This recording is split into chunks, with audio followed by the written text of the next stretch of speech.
Welcome students. आज हम आपको पहला असाइनमेंट पूरा का पूरा टैली पे फीड करके दिखाने जा रहे हैं।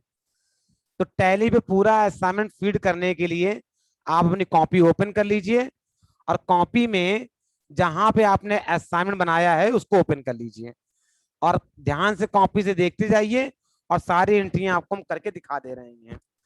तो सबसे पहले किसी भी असाइनमेंट को करने के लिए हमने टैली को ओपन किया। ओपन करने के बाद हम क्रिएट कंपनी पे जाते हैं और क्रिएट कंपनी पे जाने के बाद हम एक नई कंपनी बनाते हैं और उसको नाम देते हैं ओमीटेक असाइनमेंट 1। नाम दे दिया और एंटर एंटर करते हुए इसके अलावा कोई भी जानकारी हम यहाँ नहीं भर रहे हैं, बस एंटर एंटर करते हुए हम इस कंपनी को सेव कर लेंगे। हमारी कंपनी बन के तैयार हो गई है, साथ में ओपन भी हो गई है। अब जैसे कि हमको मालूम है कि हमारा पहला स्टेप होता है उस असाइनमेंट के सभी लेजर को बनाना, तो हम क्या करेंगे, सबसे पहले उस असाइनमेंट के सभी लेजर को बनाएंगे। और किसी भी असाइनमेंट के लेजर को बनाने के लिए हमको जाना होता है लेजर ऑप्शन पे। वो हम कैसे जाते हैं, हम जाते हैं अकाउंट्स इन्फो पे, लेजर पे और क्रिएट पे।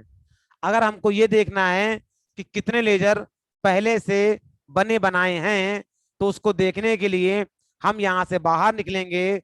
बाहर निकलने के लिए स्केप प्रेस करेंगे और डिस्प्ले पे एंटर करेंगे। कैश का और प्रॉफिट एंड लॉस का दो लेजर बना बनाया होता है, ये हम पहले भी पढ़ चुके हैं। अब हम वापस लेजर पे जाएंगे, क्रिएट पे जाएंगे और हम बनाएंगे एक परचेज का लेजर। फिर बगल में लिस्ट ऑफ ग्रुप आ जाएगी, वहां से हम परचेज, जैसे ही कीबोर्ड से पी और यू टाइप करेंगे तो आप बगल में देखेंगे कि लिस्ट ऑफ ग्रुप में परचेज अकाउंट सिलेक्ट हो गया है। हम एंटर करेंगे, नीचे आ रहा है इन्वेंट्री वैल्यू आर अफेक्टेड। ये ऑप्शन कुछ टैली में अगर आएगा हो तो कुछ टैली में ना आए। जिन टैली में इन्वेंट्री वैल्यू पहले से ऑन होती है वहां पे ये ऑप्शन आता है। बहरहाल हम बिल्कुल बिगिनर लेवल की अकाउंटिंग कर रहे हैं तो मुझे किसी भी इस तरह के ऑप्शन को यस नहीं करना है, तो यहाँ पे एन प्रेस करके इसको नो करते हुए इसको हम पास कर देंगे। फिर हम बनाएंगे sale account under sale, S A press करेंगे। देखिए sales account left hand side से सिलेक्ट हो गया है। एंटर करेंगे, इस एडवांस ऑप्शन को जो भी आ रहा है इसको नो करेंगे और इसको पास कर देंगे। फिर हम बनाएंगे bank account under bank account. ये बातें मैंने पहले बता रखी है। एंटर एंटर करते हुए हम इसको भी क्या करेंगे, पास कर लेंगे। बाहर निकलने के लिए ESC मतलब स्केप की का इस्तेमाल करेंगे। दो बार प्रेस करेंगे, बाहर आ जाएंगे। फिर एक बार प्रेस किया, बाहर आ गए। फिर एक बार प्रेस किया, बाहर आ गए। अब हम आ गए हैं गेटवे ऑफ टैली पे और हमें एंट्री करने के लिए जाना है अकाउंटिंग बाउचर पर। तो हम जाएंगे अकाउंटिंग बाउचर पर और हमारी सबसे पहली जो एंट्री है वो है सेल बाउचर की। हम अपनी कॉपी में देख पा रहे हैं कि हमारी जो पहली एंट्री है वो सेल बाउचर में है। एंट्री कह रही है कैश टू सेल्स और ये एंट्री जाएगी सेल बाउचर के अंदर। तो हम सेल बाउचर का शॉर्टकट की प्रेस करेंगे कीबोर्ड से, जो की होती है F8। क्या होती बेटा, F8। तो मैंने कीबोर्ड से F8 प्रेस किया तो देखिए इस तरीके से सेल बाउचर ओपन हो गया। जैसा कि हम जानते हैं ये इनवॉइस फॉर्मेट है और हमको बाउचर फॉर्मेट में जाना है। तुम control V, V for Valentine, समझिए। तो वी दबाया मैंने, जब वी दबाया तो इस तरीके से ये क्या आ गया, ये बाउचर फॉर्मेट आ गया है। लेकिन जैसा कि हम देख पा रहे हैं कि बाई लिख करके आ रहा है, ऊपर तो रेफरेंस नंबर आ रहा है, वो मेरे किसी काम का भी है नहीं, उसको हम छोड़ देंगे और एंटर करके नीचे आ जाएंगे। अब यहाँ पे बाई आ रहा है, लेकिन जैसा कि हमने कॉपी पे DR और CR करना सीखा है तो अब हम क्या करेंगे, इसको DR और CR में कन्वर्ट करेंगे। कन्वर्ट करने का तरीका हमने आपको बताया है, फिर भी हम यहाँ कन्वर्ट करके आपको दिखा देते हैं। कन्वर्ट करने के लिए हम इसको कॉन्फ़िगर करेंगे और कॉन्फ़िगर करने के लिए हम कीबोर्ड से F12 बटन को प्रेस करेंगे और हमारे सामने एक ये ऑप्शन आएगा use CRDR instead of to and by during entry. मतलब कि इसका सेंस ये होता है कि हम सी आर और डी आर चाहते हैं टू एंड बाई की जगह पे। क्या आप इसको चाहते हैं? क्योंकि अभी नो है इसलिए वो नहीं आ रहा है, लेकिन हमको चाहिए तो हम इसको यस कर देंगे और एंटर करते हुए इसको सेव कर लेंगे। तो आप ये पाएंगे, तो अब देखिए बाई की जगह पे क्या हो गया, डी आर आने लगा। टैली में बाई का मतलब डी आर और टू का मतलब सी आर। और ऐसा नहीं है ये टैली में होता है, अकाउंट्स में भी इसका मतलब यही होता है। आप ध्यान करिए, आप एंट्री लिखते हो कैश टू सेल्स, तो सेल्स के आगे टू लगाते हैं जो कि सी आर को रिप्रेजेंट करता है। ऐसे ही कैश के आगे बाई लगता है जो कि डी आर को रिप्रेजेंट करता है। लेकिन हम एंट्री करते समय बाई का इस्तेमाल नहीं करते हैं क्योंकि बाई डिफॉल्ट होता है। अगर हम कुछ नहीं लिख रहे हैं तो ये मान के चलिए कि वो बाई है, जबकि सी आर के पार्ट में टू लिखना मैंडेटरी है। तो बहरहाल हम टू बाई छोड़ते हैं, हमको एंट्री डी आर और सी आर में कन्वर्ट करनी थी, हमने कर ली और अब हम एंट्री पास करेंगे। एंट्री के अकॉर्डिंग पहले डी आर लिखना है, तो हम यहाँ से कीबोर्ड से कैश, जैसे हम सी प्रेस करेंगे देखिए लेफ्ट हैंड साइड पे list of ledger account open हो गया है। आप ध्यान से देखिए, लेफ्ट हैंड साइड पे, सॉरी राइट हैंड साइड पे लिस्ट ऑफ लेजर अकाउंट्स आ रहा है और हमने यहाँ पे ये सिलेक्टेड भी है, एंटर कर देंगे। फिर ये बायर की डिटेल आ रही है, ये हमारे किसी काम की अभी नहीं है, तो एंटर करते इसको हम पास कर देंगे। फिर यहाँ अमाउंट डाल देंगे 48,000 रुपीज, फिर एंटर कर देंगे, हमारा कर्जा सीआर के आगे आ जाएगा। फिर लिस्ट ऑफ लेजर में जाएंगे, यहाँ पे मेरे सामने सेल आ गया है। ध्यान रखिए, अगर लेजर सही बने होंगे तो यहाँ पे आएंगे, अगर लेजर सही नहीं बने हैं, किसी गलत ग्रुप में बन गए हैं, तो यहाँ पे नहीं आएंगे। यहाँ सेल्फ एंटर किया, अपने आप सीआर का अमाउंट यहाँ पे कॉपी हो गया। अब एंटर करेंगे, तुम्हारा कीबोर्ड नरेशन पे आएगा। जो कॉमर्स के विद्यार्थी हैं वो जानते हैं हर एंट्री का नरेशन लिखना चाहिए, लेकिन चूंकि अभी हम बिगिनर लेवल पे हैं तो इसको हम छोड़ देते हैं। एंटर करते हैं, ये एक्सेप्ट आ रहा है। एक्सेप्ट मतलब एंट्री को सेव करना चाहते हो? हमने कहा हाँ हम सेव करना चाहते हैं। जैसे हम एंटर प्रेस करेंगे ये एंट्री सेव हो जाएगी। कैसे मालूम चलेगा? आप देखिए ऊपर सेल नंबर 2 आ गया है, मतलब सेल्स की 1 नंबर पे हमने एक एंट्री पास कर ली है। अब हम आगे बढ़ते हैं और हम दूसरी एंट्री पास करेंगे। उसके लिए हम कीबोर्ड से परचेज के लिए F9 प्रेस करेंगे। ये देखिए F9 प्रेस किया, फिर वही फॉर्मेट आ गया, फिर से कंट्रोल V दबाएंगे तो क्या हो जाएगा, ये इनवॉइस फॉर्मेट से बाउचर फॉर्मेट में कन्वर्ट हो जाएगा। सीआर पहले मांग रहा है, ऊपर सप्लायर इनवॉइस नंबर और डेट मांग रहा है, अभी मेरे किसी काम का नहीं है, उसको हम छोड़ देंगे। जो डिटेल अभी हमको लग रहा है मुझे नहीं पढ़ाई गई है उसको हम छोड़ देंगे और आगे बढ़ेंगे। और यहाँ पे सीआर में आएंगे और सीआर, यहाँ पे पहले सीआर मांग रहा है, ध्यान रखिए, उसमें पहले डीआर मांग रहा था, फिर यहाँ सीआर मांग रहा है, जबकि हमारी कॉपी पे हमेशा डीआर पहले और सीआर बाद में होता है। लेकिन टैली में ऐसा नहीं होता है, टैली में कुछ बाउचर में डीआर पहले और कुछ बाउचर में सीआर पहले मांगता है। तो उसके लिए कंफ्यूज मत होइए, आपसे सीआर पहले मांग रहा है तो पहले हम सीआर देंगे। ऐसा क्यों होता है इस पे आगे हम चर्चा करेंगे। बहरहाल अभी जो पहले मांग रहा है हम उसको पहले सिलेक्ट करेंगे। तो पहले सीआर मांग रहा है, सीआर हमारे पास कैश है, एंटर करेंगे, 5,000 रुपए लिखेंगे, एंटर करेंगे। डीआर मांग रहा है, डीआर में परचेज लिखेंगे, अमाउंट अपने आप आएगा, फिर पास करेंगे, नरेशन लिखना नहीं है। एक्सेप्ट मांग रहा है, एंटर करेंगे, एंट्री पास हो जाएगी।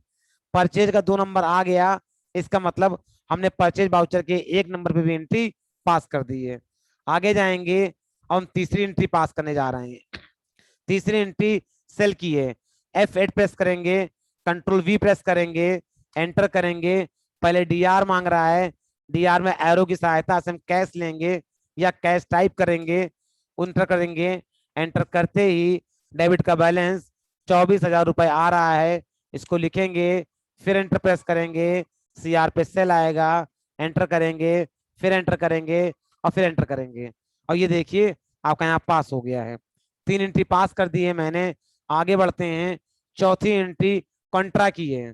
जैसे हम कॉन्ट्रा के लिए F4 प्रेस करेंगे तो फिर एक समस्या हमारे सामने आ जाएगी कि यहाँ पे फिर से डीआर सीआर नहीं आ रहा है।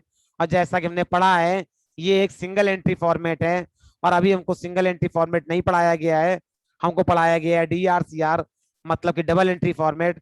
तो हम चाहते हैं कि ये हट जाए और डीआर सीआर आ जाए, इसकी सेटिंग करने के लिए इसको फिर से कॉन्फ़िगर करेंगे।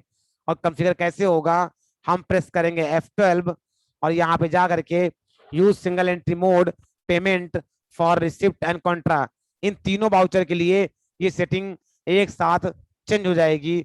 हम इसको नो कर देंगे और एंटर एंटर करते हुए हम इसको पास कर लेंगे। ये देखिए हमारी स्क्रीन पर CR/DR फिर से आने लगा। अब इस वाउचर में पहले CR मांग रहा है, इसलिए पहले CR में हम कैश लेंगे, क्योंकि हम कॉपी से कर रहे हैं। मेरे कॉपी में CR कैश होगा, अमाउंट है 20,000 रुपए। एंटर करेंगे, यहाँ पे DR पे कर्सर आ रहा है, मुझे यहाँ कुछ नहीं करना है, हमें DR ही करना था, जो कि बाय डिफॉल्ट आ भी रहा है। हम एंटर करेंगे और यहाँ पे बैंक लिखेंगे और यहाँ 20,000 अपने आप आ जाएगा। एंटर पास करेंगे। एंटर पास करते हुए ये सब एक्स्ट्रा ऑप्शन आ रहे हैं, ये नोटबंदी के समय पे आया था, आप इससे परेशान ना होइए। एंटर एंटर करते हुए इन सभी को पास करते जाइए और आखिरी में ये आपका ऑप्शन आएगा एक्सेप्ट का। और आपको इसे क्या करना है, इसको सेव करना है। जो ऑप्शन आ रहे हैं उनके लिए हैरान और परेशान मत होइए, ये सब एडवांस के ऑप्शन है, आगे आपको धीरे धीरे पढ़ाए जाएंगे। इसको मैं पास कर दिया और मेरी एंट्री पास हो गई। यहाँ देखिए कॉन्ट्रा पे भी 2 नंबर आ गया है, मतलब कॉन्ट्रा की भी 1 नंबर एंट्री पास कर ली है। अब आगे बढ़ते हैं। नेक्स्ट फिर एंट्री है परचेज टू बैंक की। फिर से F9 प्रेस करेंगे, कंट्रोल V प्रेस करेंगे, सप्लायर नंबर भरना नहीं है, एंटर करेंगे, CR पर आएंगे, यहाँ बैंक लेंगे, इसको एक्सेप्ट करेंगे एंटर करते हुए, इसका अमाउंट डालेंगे 3,000 रुपए, फिर एंटर करेंगे। ये सब जो एडवांस ऑप्शन आ रहे हैं वहां कुछ नहीं करना है, सिर्फ एंटर करते जाइए। परचेज आ गया 3,000 रुपए, एंटर किया एंटर किया और मैंने इसको ही पास कर दिया। आप देखते जाइए नंबर बढ़ते चले जा रहे हैं, इसके लिए हमारी एंट्रियां पास होती चली जा रही हैं। फिर से अगली एंट्री कॉन्ट्रा की है, हम फिर से F4 दबाएंगे। देखिए एक बार सेटिंग कर दी है तो देखिए यहाँ पे CR/DR ऑटोमेटिक अब आ रहा है, हमें कोई सेटिंग करने की आवश्यकता नहीं पड़ी। CR मांग रहा है, CR ने बैंक ले लिया, 5,000 रुपए ले लिए, एंटर एंटर करते जाएंगे, DR में आएंगे, कैश लेंगे, एंटर करेंगे और एंट्री को पास कर देंगे। फिर आगे एक एंट्री है सेल की एंट्री है, हम F8 प्रेस करेंगे, कंट्रोल V दबाएंगे, एंटर करेंगे, फिर से DR पूछ रहा है, DR पे बैंक लेना है, क्योंकि एंट्री में बैंक DR है, 8,000 रुपए का अमाउंट है। फिर एंटर करेंगे, एंटर करते करते CR में सेल है, एंट्री करते समय कॉपी अपने हाथ में रखिए, फिर एंटर किया और पास कर दिया। अगली एंट्री परचेज की है, F9 मैंने प्रेस किया, F9 प्रेस करने के बाद कंट्रोल V दबाया ताकि CR/DR आ सके या DR/CR आ सके। परचेज मांग रहा है, पहले CR मांगा है तो कैश, एंटर किया, 7,000 रुपए का अमाउंट मांगा गया हमसे, फिर परचेज किया, एंटर किया एंटर किया और फिर एंटर कर दिया। इसके आगे फिर से परचेज की एंट्री है, लेकिन ये सारी एंट्री 1 अप्रैल की थी, लेकिन ये जो एंट्री है ये 2 अप्रैल की है। अब हम अपनी डेट कैसे चेंज करते हैं ये भी हम सीख लेते हैं। डेट को चेंज करने के लिए एक शॉर्टकट की होती है F2। आप कीबोर्ड से F2 प्रेस करेंगे तो देखिए इस तरीके से वाउचर डेट नाम की विंडो आ जाएगी और 1 तारीख आगे बढ़ा के आपको डेट दिखाएगा। मतलब 1 अप्रैल के बाद ये दिखा रहा है 2 अप्रैल। हमने कहा हाँ, हमको 2 अप्रैल में एंट्री करनी है, तो हम कुछ भी नहीं लिखेंगे, बस एंटर कर देंगे। तो आप देखेंगे कि जो यहाँ पे राइट हैंड साइड पे टॉप कॉर्नर पे जो डेट अभी तक 1 अप्रैल आ रही थी और थर्सडे लिख करके आ रहा था, वहां पे 2 अप्रैल और फ्राइडे लिख के आ रहा है। हो सकता है आपके टैली में कोई और सन लगा हो, हम इसमें ये सन 2021 में एंट्रियां कर रहे हैं। तो खैर हम 2 अप्रैल में एंट्री करते हैं, क्योंकि असाइनमेंट में कहीं भी सन नहीं लिखा है, सिर्फ डेट लिखी हुई है। एंटर करते हैं, CR में आते हैं, CR में कैश लेते हैं, परचेज की एंट्री थी, 6500 रुपए का अमाउंट था, एंटर किया, परचेज किया और ये देखिए कितनी आसानी से ये एंट्री पास हो गई। एक एंट्री मैंने पास कर दिया। फिर आगे की एंट्री सेल की है, हम F8 प्रेस करेंगे, कंट्रोल V दबाएंगे, क्योंकि ये इनवॉइस फॉर्मेट है और हमको बाउचर फॉर्मेट चाहिए। ध्यान रखिए सेल और परचेज में बार बार कंट्रोल V प्रेस करना पड़ता है। फिर हम आगे आते हैं, इसकी सेटिंग होती है हम बंद कर सकते हैं, लेकिन वो आगे पढ़ेंगे हम लोग। फिर यहाँ पे आते हैं, DR मांग रहा है, DR में कैश ले लेंगे, अमाउंट 12,500 रुपए ले लेंगे, CR में सेल कर देंगे और इसको हम पास कर देंगे। इस तरीके से एंट्री और पास कर दी। अब हमारे पास 5 एंट्री और बची हुई है, इसको भी पास कर देते हैं। अब हमको डेट चेंज नहीं करनी है क्योंकि सारी एंट्री अब 2 अप्रैल में है। ये एंट्री भी कैश की है, डीआर करेंगे कैश को, और फिर उसका अमाउंट है 16,600 रुपए, एंटर करेंगे और ये हमने एंट्री पास कर दी। देखिए कितनी आसानी से एंट्री पास हो रही है। फिर हम 2 अप्रैल की बात कर रहे हैं, इसमें एक एंट्री फिर से आई है बैंक टू कैश की, मतलब ये कॉन्ट्रा की एंट्री है। F4 प्रेस करेंगे, पहले कैश मतलब प्लस सीआर मांगा जा रहा है, तो सीआर में कैश भरेंगे, 10,000 रुपए भरेंगे, डीआर में बैंक भरेंगे और इसको हम एंट्री को पास कर देंगे। जैसा कि मैं बताया, ये सब एडवांस ऑप्शन है, नोटबंदी के समय आए थे, इनको से एंटर करते हुए आपको पास कर देना है। फिर आगे जाएंगे, एक फिर से सेल की एंट्री है, फिर से हम F8 प्रेस करेंगे कीबोर्ड से, कंट्रोल V दबाएंगे, रेफरेंस नंबर नहीं चाहिए हमको, आगे बढ़ते हैं, डीआर में बैंक लेंगे, यहाँ पे छोड़ देंगे, बाहर की जानकारी हमको नहीं चाहिए, 13,000 रुपए हम यहाँ पे लिख देंगे, एंटर करते हुए ये एडवांस ऑप्शन हटा देंगे, सेल आ जाएगा, सेल में 13,000 रुपए लिखेंगे जो कि ऑटोमेटिक आ जाएंगे और फिर हम एंटर कर देंगे। फिर एक और एंट्री परचेज की है, हम F9 प्रेस करेंगे, कंट्रोल V प्रेस करेंगे, सप्लायर इनवॉइस नंबर नहीं चाहिए, डेट यहाँ पे हमको उसकी नहीं चाहिए, CR पे आएंगे, यहाँ पे कैश लेंगे, सप्लायर की डिटेल नहीं चाहिए हमको, जो है उसको रख के एंटर कर देंगे, 5,000 रुपए का अमाउंट हम फिल करेंगे, परचेज यहाँ पे आ जाएगा, एंटर करेंगे, एंटर करेंगे और एंटर करते हुए इस एंट्री को भी सेव कर लेंगे। एक आखिरी एंट्री बची सेल की, F8 प्रेस करेंगे, कंट्रोल V प्रेस करेंगे, एंटर करेंगे और फिर यहाँ पे हम लेंगे बैंक अकाउंट, 9,500 रुपए हम लेंगे। लेने के बाद हम यहाँ पे एंटर करते इसको पास कर देंगे, सेल लेंगे, 9,500 रुपए लेंगे, एंटर करते हुए इसको हम पास कर देंगे। इसी के साथ हमने पूरी 15 एंट्री पास कर दी है बिना किसी गलती के। लेकिन अगर आपसे कोई गलती हो जाती है और आप ये सारी एंट्रियां देखना चाहते हो, बदलना चाहते हो या डिलीट करना चाहते हो, तो वो कैसे करेंगे ये भी मैं आपको इस वीडियो में तुरंत बता देता हूँ। यहाँ से बाहर निकलेंगे, बाहर निकलने के लिए एस्केप की का इस्तेमाल करेंगे, फिर हम जाएंगे डिस्प्ले के अंदर। ध्यान रखिए इसमें हम गेटवे ऑफ टैली पे हैं और हम जा रहे हैं डिस्प्ले के अंदर और हम जाएंगे डे बुक के अंदर, एंटर करेंगे तो इस तरीके से एंट्री आ गई है। लेकिन अगर ध्यान दीजिए तो एंट्री कम आ रही है, क्योंकि इस समय अगर आप ध्यान से देखेंगे तो प्रेजेंट टाइम पे केवल 2 अप्रैल की एंट्री शो हो रही है। सर कैसे मालूम चला? तो ये देखिए यहाँ पे केवल 2 अप्रैल लिख के आ रहा है, मतलब ये जो एंट्रियां आ रही हैं ये केवल 2 अप्रैल की एंट्री है। तो हमारी 1 अप्रैल की एंट्री कहाँ चली गई? हमारी 1 अप्रैल की एंट्री है इसी के अंदर, लेकिन चूंकि हमने खुद कहा है कि केवल 2 अप्रैल की एंट्री दिखाओ या 2 अप्रैल की डेट यहाँ सेट है, इसलिए 2 अप्रैल की एंट्री यहाँ पे आ रही है। अब हम चाहते हैं कि 1 अप्रैल से 2 अप्रैल दोनों की एंट्री देखना चाहते हैं, तो हम कीबोर्ड से F2 प्रेस करेंगे, यहाँ पे 2 अप्रैल आ रहा है, अब हम यहाँ पे 1.4 मतलब 1.4 लिख देंगे तो ये 1 अप्रैल की एंट्री आएगी। लेकिन सर अब तो 1 अप्रैल की एंट्री आ रही है, कैसे पहचाना? ये देखो यहाँ पे 1 अप्रैल हो गया है सर, लेकिन अब 1 अप्रैल की आ रही है, मतलब कि क्या एक साथ दोनों डेट नहीं दे सकते हैं? देख सकते हैं, क्योंकि ऐसे तो 1 अप्रैल में एंट्री अलग और 2 अप्रैल में एंट्री अलग आ रही है। हम अगर एक साथ देखना चाहते हैं तो फिर से हम F2 प्रेस करेंगे और F2 प्रेस करके हम क्या करेंगे, यहाँ पे डेट नहीं डालेंगे, डेट को ब्लैंक कर देंगे। डेट को ब्लैंक करने के लिए चाहे डिलीट दबा दीजिए, बैक स्पेस दबा दीजिए, स्केप दबा दीजिए या कोई भी की जो इस तरह इसको हटाती है, जैसे बैक स्पेस कर मतलब स्पेस दबा दिया या स्पेस वाला जो लंबी बटन होती है उसको प्रेस कर देंगे तो डेट खाली हो जाएगी। और जब कोई भी डेट नहीं होगी तो आप एंटर कर दीजिए।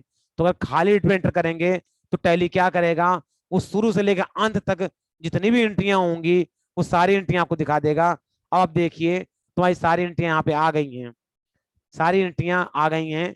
लेकिन ये जो एंट्रियां आई हैं ये डिफॉल्ट सॉर्टेड ऑर्डर में आई हुई हैं, मतलब इनका एक सॉर्टिंग मेथड होता है, उस मेथड के अकॉर्डिंग ये सॉर्ट होकर के आई हैं। मतलब ये डेट के अकॉर्डिंग एंट्रियां आ रही हैं कि किस डेट में कौन सी एंट्री की है और उस डेट के अकॉर्डिंग अपना सॉर्टिंग लगा हुआ है। हम चाहते हैं कि जिस सीक्वेंस में हमने एंट्री की हुई है उस सीक्वेंस में दिखाई दे, तो उसके लिए फिर से हम कॉन्फ़िगर करेंगे और उसके लिए हम प्रेस करेंगे F12 और एंटर एंटर करते हुए सबसे लास्ट में जाएंगे, लिखा है सॉर्टिंग मेथड। सॉर्टिंग का मतलब होता है किसी चीज को ऑर्डर में लगाना। हम यहाँ पे एक ऑप्शन चुनेंगे, इन सीक्वेंस ऑफ एंट्री, मतलब जिस सीक्वेंस में हमने एंट्री की है उस तरीके से दिखाई दो। एंटर करेंगे तो देखिए ये वो सीक्वेंस आ गया जिस सीक्वेंस में हमने एंट्री पास की है। आप चाहें तो इन सभी एंट्रियों को अपने रजिस्टर से मैच कर सकते हैं। ये सारी एंट्री रजिस्टर से एग्जैक्ट मैच हो जाएंगी। सर एक प्रॉब्लम और है, यहाँ पे हर एंट्री का सिर्फ एक पक्ष आ रहा है, किसी का डेबिट आ रहा है, किसी का क्रेडिट आ रहा है। यहाँ पे इसको डिटेल में देखेंगे।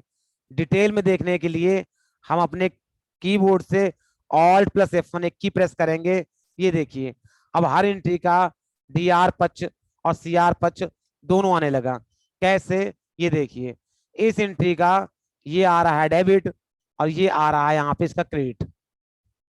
ठीक है, फिर दूसरी एंट्री में देखिए यहाँ पे इसका डेबिट आ रहा है और यहाँ पे इसका क्रेडिट आ रहा है। जिस तरीके से एंट्री में पहले DR पहले CR आता है, तो जो ऊपर की पहली एंट्री है वो पहले आती है और नीचे की एंट्री यहाँ पे आपको यहाँ दिखाई देती है बगल में। मतलब कहने का एंट्री का जो फॉर्मेट होता है, ये जो होता है ये पहली प्राइम एंट्री होती है फर्स्ट वाली, और उसका जो सेकेंडरी हमारी आती है वो यहाँ होती है। जैसे जो टॉप और बॉटम होता है, पहले DR पहले CR, तो फर्स्ट वाली एंट्री का अमाउंट फिगर यहाँ आता है और सेकंड वाली एंट्री का फिगर यहाँ पे आता है। तो खैर इसको अब देखेंगे, समझ में आपको आ जाएगा।